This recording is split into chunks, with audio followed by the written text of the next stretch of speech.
Russia is building alliances with African countries, and Russian President Vladimir Putin personally respects African leaders like President Ibrahim Traoré. However, in all this, we hear Western propaganda that Russia is trying to replace the neo-colonial European countries in Africa. Sometimes, even the people of Africa feel suspicious until they realize the truth. Russia never colonized Africa. During the Berlin Conference in 1884 and 1885, European countries drew lines on the African map and decided for themselves which colonial power would have which African country. The fate of a continent was decided by foreigners. However, in all that, Russia was absent. It never colonized Africa, nor did it want its resources.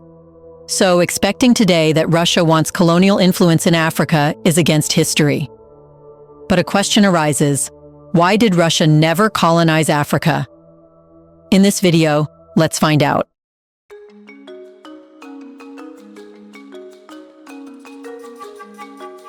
In 1884, representatives from 13 European countries and the United States gathered in Berlin under the invitation of German Chancellor Otto von Bismarck.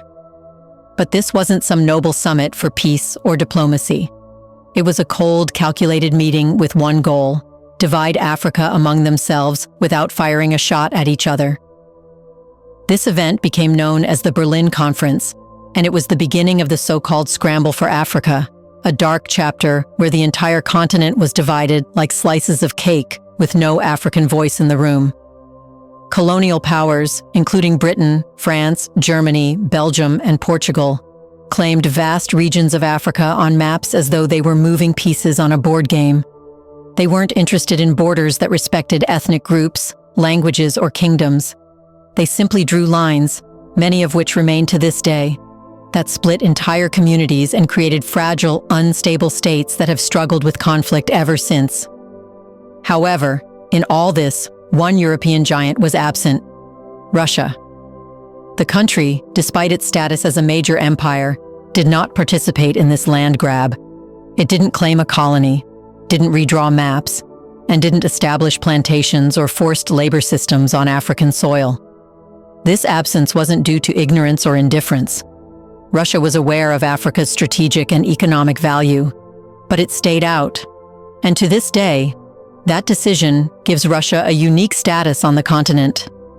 Unlike France and Britain, Russia carries no colonial scars in Africa, and that history still affects how many African nations view Moscow in the 21st century, not as a former oppressor, but as a potential partner. However, if we try to chart out reasons why Russia never colonized Africa, besides the fact that it never wanted to exploit Africa, there can be a number of reasons. One of the most practical reasons Russia never joined the African colonization race could be geography. It simply didn't have the same maritime advantages as its Western rivals, and it never felt it was at a disadvantage. Unlike Britain, France, or Portugal, which had easy access to the Atlantic, Russia was landlocked in ways that made African adventures nearly impossible. The country's main ports in the north, like St. Petersburg or Archangel, were frozen over for much of the year, making naval deployments slow, seasonal, and unreliable. Its southern access to the seas, via the Black Sea, was controlled by the Ottoman Empire, a bitter rival. To reach the Suez Canal, the crucial shortcut to Africa, Russia would have had to pass through this hostile territory. And even if it had succeeded in getting past the Ottomans, the Suez Canal was under tight British control. Britain was not going to let a competing empire stroll through its geopolitical lifeline without a fight. So, in contrast to empires that sailed across oceans to exploit colonies, Russia turned its ambitions inward and eastward. It pushed into Siberia, Central Asia, and the Caucasus, vast regions that were within marching distance and already part of its land-based empire. These areas offered abundant resources, land for expansion, and far fewer geopolitical roadblocks. Before we continue further, tell us, are you enjoying the video? If yes, please like and share the video and subscribe to our channel to watch more videos on Black Africa. Let's continue now. To put it plainly, Russia's strategy was continental, not maritime. While others crossed oceans, it carved out its empire by land. Even if the geographical challenges didn't exist, Russia in the 19th century was simply too unstable to even consider colonizing Africa. Internally, the empire was in a constant state of crisis. The czars were facing mounting pressure from peasants, revolutionaries, and a crumbling economic system. One of the most defining features of Russia's 19th century struggles was serfdom, a feudal system where millions of peasants were bound to the land and forced to serve wealthy landlords. Serfdom was only abolished in 1861, decades after most of Europe had moved on from such systems. But even after emancipation, the transition was disastrous. Former serfs had no land, no resources, and no real freedom. Landowners lost their free labor, and the economy struggled. This meant that while countries like Britain and France were experiencing industrial booms, building modern cities, railways, and global trade networks, Russia was stuck in a medieval mess. The empire was still largely agrarian, underdeveloped, and divided by ethnic tensions. Dozens of minority groups, from Chechens to Poles, resisted Russian rule. Revolutionary groups like the Narodniks and the Social Democrats were beginning to rise, demanding radical change and fueling political instability. The empire's elite understood that trying to build colonies in Africa would require money, soldiers, and a stable government, things Russia simply didn't have. Every time it went to war, like in the Crimean War, it lost money, prestige, and manpower. These failures only deepened its internal problems. Furthermore, at the heart of every colonial empire stood a navy, not just as a symbol of strength, but as a lifeline to distant lands. Britain's Royal Navy was unmatched, casting a shadow over every ocean. France boasted a formidable maritime force that could sail to its colonies with ease. Even Belgium, with its tiny footprint in Europe, managed to command ships that maintained brutal control over the Congo. But Russia? It had no such reach. Its navy, while sizable, was built for defending coastal borders in the Baltic or Black Seas, not for conquering across oceans. But it's also true that if it really wanted to plunder African resources, achieving maritime superiority would never be a problem. The reason Russia never felt hunger for African resources was that it had its own resources. While Britain plundered Africa for rubber, cocoa, and palm oil, and France thirsted for uranium and cotton, Russia was sitting on a treasure chest of its own. The Russian Empire, spanning from Eastern Europe to the Pacific, was already one of the largest and most resource-rich territories in the world. It didn't need to cross oceans to extract wealth. From the oil fields of Baku to the forests of Siberia, the grain-filled plains of Ukraine to the mineral veins in the Ural Mountains, Russia had access to nearly every natural resource it required. Western Europe, compact and resource-scarce, was driven to colonize out of necessity.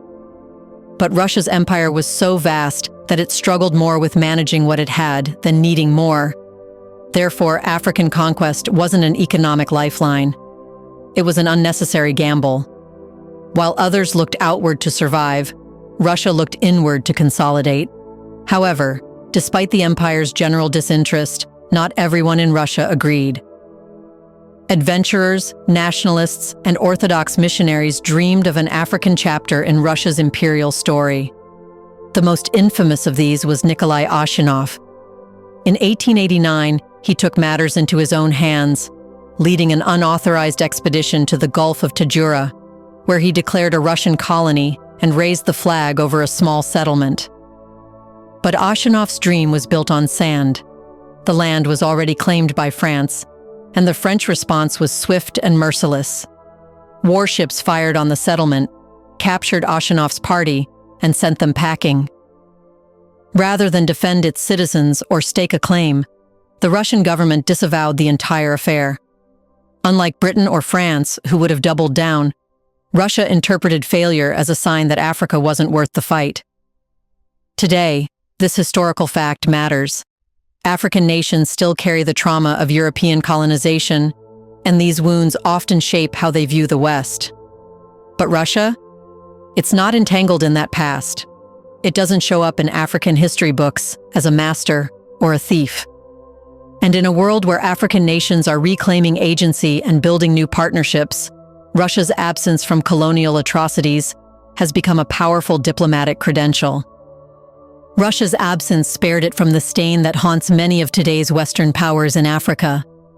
It never took African gold, never trafficked in African labor, never ruled African lands.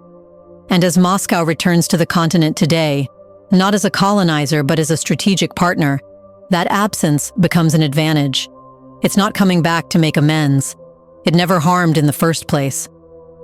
Russia's empty seat at the Berlin Conference wasn't just the result of bad timing or bad ships. It reflected a broader reality that it never wanted to exploit Africa. Russia intentionally stayed out of Africa's darkest chapter, and that may be its greatest asset today. That one empty chair in 1884 is now the seat from which Russia might build a new kind of partnership, one not based on conquest, but on cooperation. What do you think? Can Africa trust Russia like a true friend and ally? Isn't it true that European countries and the USA try to paint Russia as bad, and the reality is quite the opposite? In the comment section below, share your thoughts on whether African countries should partner with Russia to get leverage to grow and prosper. Do you want to watch more videos like this one? If yes, subscribe to our channel and press the bell icon next to it. We bring videos on Black Africa, its history, rich arts and culture, and things the world should know about. Thanks for watching, and until the next video, stay tuned.